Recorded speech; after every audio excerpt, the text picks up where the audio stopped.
नमस्कार, मैं कंचन शर्मा और आप देख रहे हैं इंडिया वॉइस।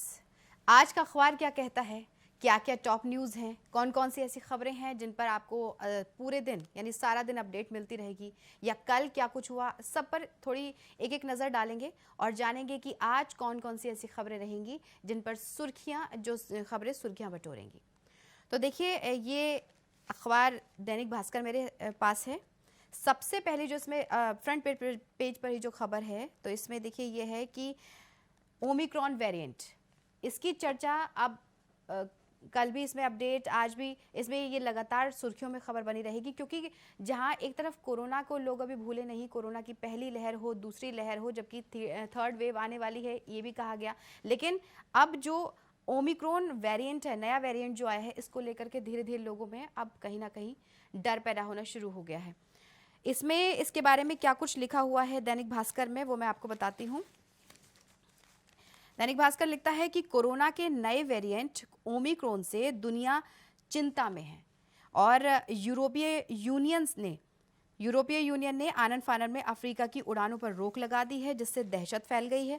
ओमिक्रॉन को डेल्टा से 7 गुना तेजी से फैलने वाला वेरिएंट बताया गया है, लेकिन जिस अफ्रीका में ये फैला हुआ है वहां 2 महीने से नए मरीजों और मौतों में हालांकि गिरावट भी जारी है। ये बात इसलिए भी अहम है क्योंकि अफ्रीकन मेडिकल एसोसिएशन का कहना है कि ओमिक्रॉन वेरिएंट 2 महीने से वहां पर मौजूद है।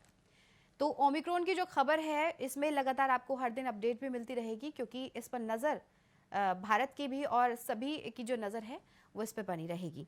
इसी में आपको बताते हैं आगे कि ओमिक्रॉन को लेकर के आशंकाओं के बीच में प्रधानमंत्री नरेंद्र मोदी ने शनिवार को इमरजेंसी बैठक भी बुलाई थी इसी को लेकर के, क्योंकि ये चिंताजनक स्थिति अब पैदा होती जा रही है। तो इसको लेकर के खुद पीएम मोदी ने बैठक बुलाई और इसी में उन्होंने अंतर्राष्ट्रीय उड़ानों की निगरानी के साथ ही जोखिम वाले जो देश हैं उनसे आने वाले लोगों के लिए विशेष निगरानी व्यवस्था तैयार करने को कहा है। साथ ही साथ अंतर्राष्ट्रीय उड़ानों पर प्रतिबंध हटाने की घोषणा की समीक्षा करने को भी कहा गया है। वहीं दूसरी तरफ मुंबई की अगर बात करें, ये तो प्रधानमंत्री ने जो वहां पर बैठक बुलाई थी उसकी बात हुई। अब आगे बात करेंगे मुंबई की। तो मुंबई की जो मेयर हैं किशोरी पेडनेकर, उन्होंने इस मामले को लेकर के यानी कि ओमिक्रॉन वेरिएंट को लेकर क्या कहा है वो मैं आपको बताती हूँ। इसमें जो लिखा है कि उनका कहना है कि अफ्रीका से आने वाले हर यात्री के सैंपल लिए जा रहे हैं, पॉजिटिव आने पर जीनोम सिक्वेंसिंग होगी, यात्री को क्वारंटीन किया जाएगा और इसी के साथ साथ कर्नाटक आने वाले जो हर यात्री है उसको 7 दिन तक घर पर रहना होगा। इसके अलावा टेस्ट होगा, यदि रिपोर्ट नेगेटिव आती है तो ही वो घर के लिए निकल सकेंगे, तो ही वो घर जा सकेंगे। यदि रिपोर्ट पॉजिटिव आती है तो उन्हें एयरपोर्ट पर या फिर आसपास ही किसी स्थान पर, किसी जगह पर वहां पर रख दिया जाएगा अगर उनकी रिपोर्ट पॉजिटिव आती है तो। और वहीं पर खेल मंत्री अनुराग ठाकुर ने इसी को लेकर के क्या कुछ कहा है, वो इसमें लिखा है कि बीसीसीआई को दक्षिण अफ्रीका टीम भेजने से पहले मशवरा एक बार कर लेना चाहिए, ऐसा अनुराग ठाकुर ने कहा है। एक बार विचार कर लेना चाहिए, क्योंकि टीम इंडिया 3 टेस्ट और 3 वनडे और 4 T20 खेलने के लिए दक्षिण अफ्रीका जाने वाली है। टीम का टूर 17 दिसंबर से शुरू होगा, तो इसको लेकर के एक बार विचार कर लेना चाहिए, थोड़ा सा इस पर ध्यान देना चाहिए, ऐसा खेल मंत्री अनुराग ठाकुर ने भी कहा है।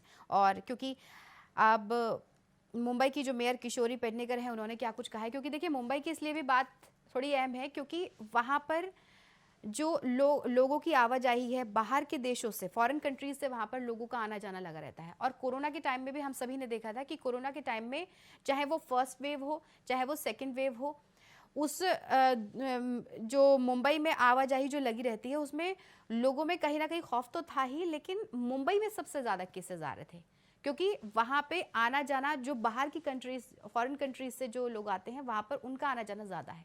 तो इसमें अभी भी आगे सबसे ज़्यादा जो केसेस देखे गए थे पहले टाइम में भी, कोरोना के सेकेंड वेव में भी, फर्स्ट वेव में भी, वो सबसे ज़्यादा मुंबई में थी। तो इस पर विशेष तौर पर ध्यान देने की आवश्यकता है। ये खबर सारा दिन सुर्खियों में रहेगी और इस पर आपको लगातार अपडेट भी मिलती रहेगी। वहीं पर देखिए इसी बात को लेकर के खुद दिल्ली के सीएम अरविंद केजरीवाल ने ट्वीट भी किया और पत्र भी लिखा है। प्रभावित देशों से आने वाली जो उड़ानें हैं उन पर रोक लगे, ऐसा सीएम केजरीवाल ने कहा है। ये हिंदुस्तान क्या लिखता है मैं आपको बताती हूँ। मुख्यमंत्री अरविंद केजरीवाल ने प्रधानमंत्री मोदी से शनिवार को आग्रह किया है कि कोरोना वायरस संक्रमण के नए स्वरूप से प्रभावित देशों से भारत आने वाली जो उड़ानें हैं उन पर रोक लगाए। मुख्यमंत्री केजरीवाल ने ट्वीट करके प्रधानमंत्री से इस बात का आग्रह किया है। यानी कि उनका क्या कुछ, ये सभी जानते हैं कि कोरोना के टाइम पर हर किसी ने कोरोना की मार को कैसे झेला है, अपनों को खोया, बहुत ज़्यादा परेशानियों का सामना लोगों को करना पड़ा कोरोना के टाइम पे। तो ओमिक्रॉन जो वेरिएंट है उससे सतर्क रहना, और खुद पीएम मोदी ने ये कहा है कि अब जबकि हम सभी जान चुके हैं इस वेरिएंट के बारे में, तो इससे ज़्यादा परेशानी हो उससे पहले ही इसकी ज़रूरत है कि सतर्कता बरती जाए, सोशल डिस्टेंसिंग का पालन अभी से ही, क्योंकि बीच में क्या है लोग थोड़े थोड़े लापरवाह होते चले गए, लेकिन अब क्योंकि जब हम जान चुके हैं तो सोशल डिस्टेंसिंग का पालन करना, मास्क का, सैनिटाइजर का, इन सब का प्रयोग करना। जो लोग अगर ये सोच चुके हैं कि अब भी ऐसा कुछ खतरा नहीं है, तो खतरे का कुछ पता नहीं लगता है, इसमें सतर्कता बरतना बहुत ज़रूरी है। तो सोशल डिस्टेंसिंग और मास्क और सैनिटाइजर, ये तीनों चीज़ें बहुत इंपॉर्टेंट है। इसी में सीएम केजरीवाल ने जो कहा, तो उन्होंने ये कहा था कि हमारा देश बहुत मुश्किल से कोविड-19 वैश्विक महामारी से उबर पाया है। केंद्र सरकार से गुजारिश है कि वो नए स्वरूप से प्रभावित देशों से आने वाले उड़ानों पर रोक लगाए। हमें इस नए स्वरूप को भारत में आने से रोकने के लिए हर संभव कदम उठाने चाहिए। उन्होंने भी इसी बात पर जोर दिया है कि हर जो एहतियाती कदम है उनको उठाना चाहिए और देखना चाहिए। विशेषज्ञों की बात करें तो विशेषज्ञों से सोमवार को DDMA से भी चर्चा करने और ये सुझाव देने के लिए कहा गया है कि हमें कौन से कदम उठाने चाहिए, इसके बारे में बताया जाए। हम आपकी और आपके परिवार की रक्षा के लिए आवश्यक सभी कदम उठाएंगे। तो ओमिक्रॉन वेरिएंट, जो नया वेरिएंट आया है, वो सरदर्दी बन गया है धीरे धीरे, लेकिन हालांकि भारत में अभी तक ऐसा कोई केस सामने नहीं आया, लेकिन परेशानी का जो निवारण है उससे पहले ही सतर्क होना बहुत ज़रूरी है। तो इसके लिए कल खुद पीएम मोदी ने बैठक भी की थी। अब आगे एक और जो दैनिक भास्कर में खबर है उसमें बहुत अहम और अच्छी खबर भी है, वो ये है कि अब भूल जाइए पिन कोड, जल्द आपके घर का पता बताएगा यूनिक डिजिटल एड्रेस कोड। ये क्या है वो मैं आपको बताती हूँ। देखिए, डिलीवरी एप्स और ई-कॉमर्स प्लेटफॉर्म पर पता लिखना हो तो राज्य, शहर और पिन कोड भी लिखना पड़ता है, फिर भी डिलीवरी वाला कहीं ना कहीं भटक ही जाता है। इसी में संचार मंत्रालय का डाक विभाग अब इसे बदलने की तैयारी में है और हर राज्य, शहर हो या गांव हो या मोहल्ले हो, उनके हर भवन का यूनिक कोड होगा, यानी एक डिफरेंट और यूनिक कोड होगा, और वो भी डिजिटल। पिन कोड की जगह लेने वाला ये एक डिजिटल एड्रेस कोड यानी कि DAC हर भवन के लिए डिजिटल कोऑर्डिनेट्स की तरह ही काम करेगा। ये एक अच्छी खबर है। DAC से क्या फ़ायदे होंगे, कैसे फ़ायदे होंगे, उस पर एक बार मैं आपको बताती हूँ। ये योजना डाक विभाग की है, यानी कि प्राथमिक उद्देश्य हर तरह के सामान की सही पते पर डिलीवरी सुनिश्चित करेगा। यानी कि जो भी सामान होगा वो सही पते तक आराम से पहुँचेगा। जो भी प्लेटफॉर्मर्स डिजिटल मैप है उसके ज़रिए डिलीवरी के लिए पते को लोकेट करते हैं और वो DAC के ज़रिए इसे सटीक बना सकते हैं। दूसरा क्या फ़ायदा कैसे होगा वो आपको बताऊं। हर घर का ऑनलाइन एड्रेस वेरिफिकेशन किया जा सकेगा। बैंकिंग, बीमा और टेलीकॉम के लिए एड्रेस का प्रमाण नहीं देना होगा। ये एक तरह से ई-KYC के तौर पर ही काम करेगा। ये भी बहुत अहम बात है।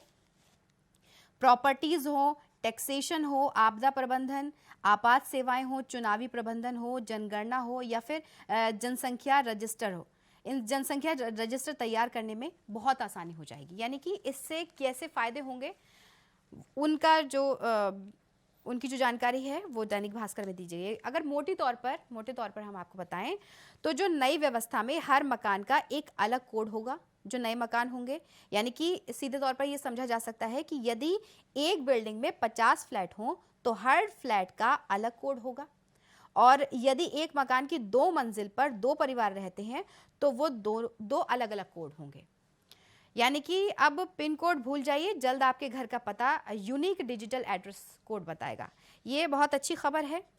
वहीं दूसरी तरफ अगर नज़र डालें तो जो कल से शीतकालीन सत्र भी शुरू होने जा रहा है, और लेकिन उससे पहले जो खबर सामने आई वो बहुत इंपॉर्टेंट खबर ये है कि किसानों ने, अमर उजाला क्या लिखता है उस पर एक नज़र डालते हैं। देखिए, अमर उजाला ने किसानों की एक और मांग मंजूर, पराली जलाना अब अपराध नहीं, ट्रैक्टर मार्च टला।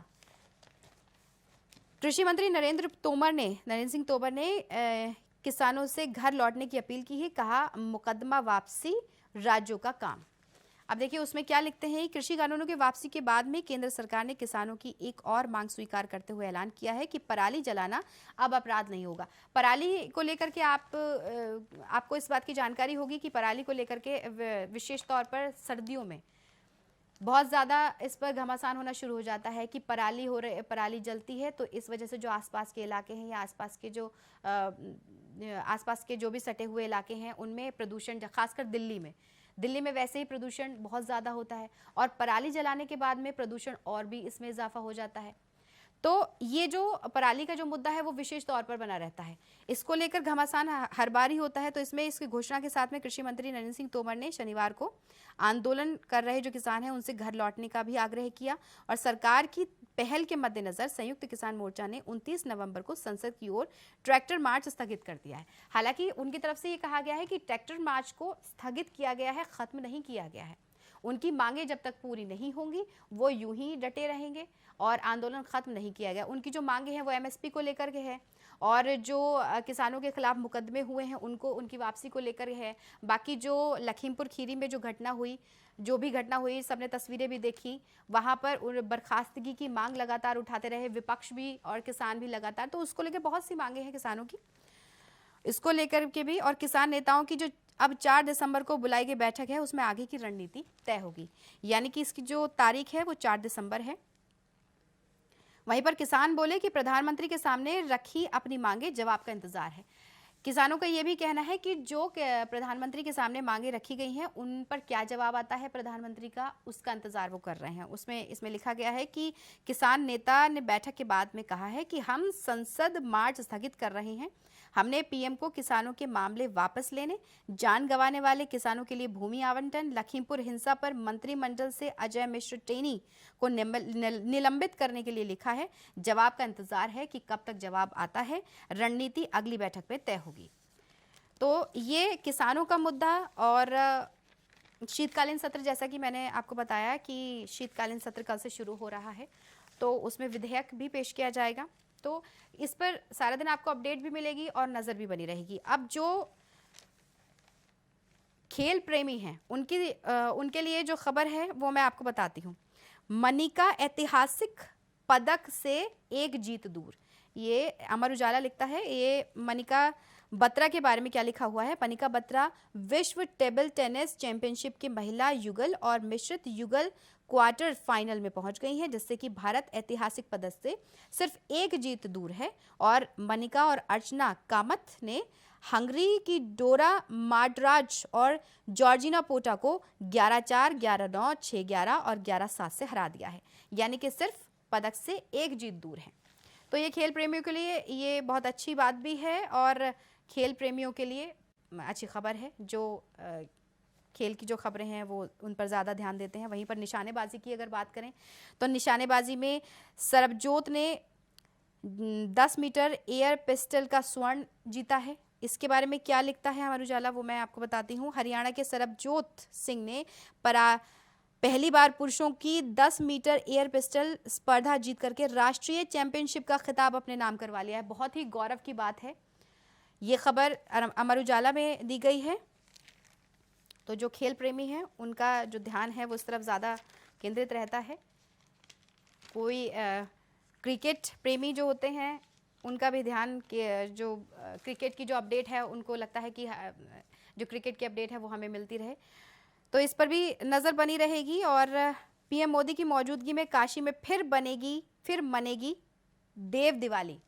ये क्या खबर है वो मैं आपको बताती हूँ। देखिए, देवों के स्वागत के लिए सदैव आतुर महादेव की नगरी काशी में 13 दिसंबर को फिर से देव दिवाली सा नज़ारा होगा। ये क्या रहेगा कि काशी विश्वनाथ के लोकार्पण के ऐतिहासिक अवसर पर उत्सव धर्मी काशी की गलियों से लेकर के घाट तक दीपमाला सजाई जाएगी और इसी के साथ साथ राजघाट और चेत सिंह घाट से लेजर शो के जरिए गंगा की लहरों पर शिव महिमा का बखान होगा। वहीं पर विश्वनाथ मंदिर सहित काशी के जो अन्य देवालय हैं उनकी भव्य सजावट के साथ में दीपदान करने की तैयारी की जा रही है। यानी पीएम मोदी की मौजूदगी में काशी में फिर से देव दीपावली मनाई जाएगी। तो इस पर आपको अपडेट भी मिलती रहेगी और ये खबर जो अमर उजाला ने दी है वो मैंने आपको बताई है। इसी के साथ साथ आपको ये भी बताएं कि देखिए विधानसभा चुनावों की तैयारियां तो लगी हुई हैं, उसमें भी आपको हर दिन अपडेट मिलती रहेगी कि क्या है, क्या चल रहा है, राजनीति में क्या हो रहा है। ये आप सारा दिन इस पर देखते ही हैं टीवी पर। हर दिन आपको हम जो खबरें हैं वो आपको बताते हैं कि आज सीएम योगी आदित्यनाथ का कहाँ दौरा है या फिर चुनावों को लेकर के क्या तैयारियां हैं, कौन सी पार्टी विपक्ष हो या पक्ष हो किस तरह की तैयारियां कर रही हैं। कल प्रतिज्ञा रैली हुई है कांग्रेस की तरफ से, महासचिव प्रियंका गांधी वाड्रा उसमें शामिल हुई थी। और तो लगातार जो अपडेट है चुनावों को लेकर वो हम आप तक पहुंचाते रहते हैं। वहीं पर जो एक खबर और अमर उजाला ने दी है वो ये है कि एयर चीफ मार्शल 5 दिन की मिस्र यात्रा पर आज रवाना होने वाले हैं। ये लिखता है इसमें अमर उजाला की chief of air staff air chief marshal VR Chaudhary 28 नवंबर को 5 दिन की यात्रा पर मिस्र रवाना हो जाएंगे और वो कायरो में हो रहे एयर पावर सिम्पोजियम और डिफेंस एक्सपो में शामिल होंगे, जो कि 28 नवंबर से 2 दिसंबर तक यूं ही चलेगा। यहाँ पर वो नए खतरों के बीच में रणनीतिक एयर इंटेलिजेंस विषय पर मुख्य अभिभाषण भी देंगे, यानी कि उनका अभिभाषण भी होगा यहाँ पर। और यात्रा के दौरान वो भारत मिस्र के जो संबंध हैं उनको मजबूती देंगे और वहीं पर विश्व के कई देशों के सैन्य कमांडरों से वो चर्चा भी करेंगे। आज वो रवाना हो रहे हैं, वहाँ पर कमांडरों के साथ में चर्चा भी की जाएगी। तो ये विशेष तौर पर खबरें हैं। और इसी के साथ साथ जैसा कि मैंने बताया कि जो नया वेरिएंट है उसको लेकर के चिंताजनक स्थिति पैदा हो गई है। वहीं पर अंतर्राष्ट्रीय यात्रियों के जो सैंपल हैं उनके जीनोम सीक्वेंसिंग के निर्देश दिए गए हैं। इसमें प्रधानमंत्री मोदी ने शनिवार को बैठक की है, अधिकारियों को निर्देश दिया है कि नियमों के अनुसार अंतर्राष्ट्रीय यात्रियों के लिए जाने वाले सैंपल की जीनोम सीक्वेंसिंग की जाए। वहीं पर राहुल गांधी का इस बारे में क्या कहना है, इस बारे में उनका क्या कुछ कहना है वो मैं आपको बताती हूँ। इसमें क्या दिया हुआ है कि कांग्रेस सांसद राहुल गांधी ने कोरोना के नए वेरिएंट ओमिक्रॉन को गंभीर बताते हुए कहा है कि अब केंद्र को सभी देशवासियों को टीकाकरण के प्रति गंभीर हो जाने की जरूरत है। उन्होंने ट्विटर पर एक चार्ट भी साझा किया है और कहा है कि अब तक देश में सिर्फ 31.19% आबादी को ही टीके की दोनों खुराकें दी गई हैं। राहुल गांधी ने सरकार पर निशाना भी साधा और कहा है कि टीकाकरण के बहुत खराब आंकड़ों को एक व्यक्ति की तस्वीर के पीछे लंबे समय तक छिपाया नहीं जा सकता। यानी कि उन्होंने इस पर तंज भी किया है, निशाना भी साधा है। हालांकि टीकाकरण की जो अपडेट है वो हमने आपको लगातार दी है और बताया भी जाता रहा है कि यूपी इस मामले में सबसे ज़्यादा आगे रहा है। यूपी में सबसे ज़्यादा टीकाकरण हुआ है। डोज जो लोग पहली डोज ले चुके हैं वो उन्होंने दूसरी डोज भी अपने सही समय से ली है और टीकाकरण के मामले में सबसे आगे जो रहा है वो यूपी रहा है। इसके लिए सराहनीय कदम के लिए जो सीएम योगी आदित्यनाथ हैं उनकी सराहना भी खुद पीएम ने की थी। वहीं दूसरी तरफ अब बात थोड़ी नवाब मलिक की कर लेते हैं। नवाब मलिक बहुत सुर्खियों में रहे हैं, उन्होंने बहुत सी बयानबाजी भी की थी। महाराष्ट्र के मंत्री, उनका ये कहना है कि लोग मुझे अनिल देशमुख की तरह फंसाना चाहते हैं, उनका ये बयान आया। महाराष्ट्र के मंत्री और एनसीपी नेता नवाब मलिक ने शनिवार को दावा किया है कि कुछ लोग उन्हें पूर्व गृह मंत्री अनिल देशमुख की तरह झूठे मामले में फंसाना चाहते हैं। तो इस पर भी अपडेट आपको लगातार मिलती रहेगी कि उनका ये बयान क्यों आया और किस परिप्रेक्ष्य में आया है। तो ये जो खबरें हैं खास तौर पर नए वेरिएंट को लेकर के, विधानसभा चुनावों को लेकर के, नए वेरिएंट को लेकर के, जो कल शीतकालीन सत्र होने वाला है उसकी शुरुआत होने जा रही है। जो किसानों की बात है, किसान अपनी बातों को किस तरह से रखें, इन सभी मामलों पे आपको लगातार हर दिन अपडेट मिलती रहेगी और सारा दिन ये खबरें सुर्खियों में भी बनी रहेंगी। तो आज के लिए फिलहाल इतना ही। आपसे कल फिर इसी वक्त मुलाकात होगी। आप अपना बहुत ख्याल रखिए और इंडिया वॉइस पर खबरों का सिलसिला लगातार जारी रहेगा। आप देखते रहिए इंडिया वॉइस। नमस्कार।